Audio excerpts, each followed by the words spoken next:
মুখ্যমন্ত্রী এসআইআর কে এনআরসি দেখছেন, বলছেন অসমে এনআরসি হয়েছে। এর আগে সিএ কে এনআরসি বলেছিল, সিএ চালু হয়ে গেছে, এনআরসি হয়নি। একটাও মুসলিমকে বাংলা ছাড়তে হয়নি।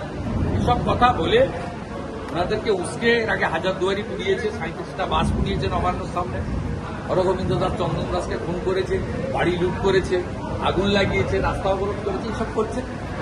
বাংলার মানুষ দেখছে যে মুখ্যমন্ত্রীর জন্যই, এর প্ররোচনাতেই বাংলায় আইন শৃঙ্খলা এই জায়গায় গেছে।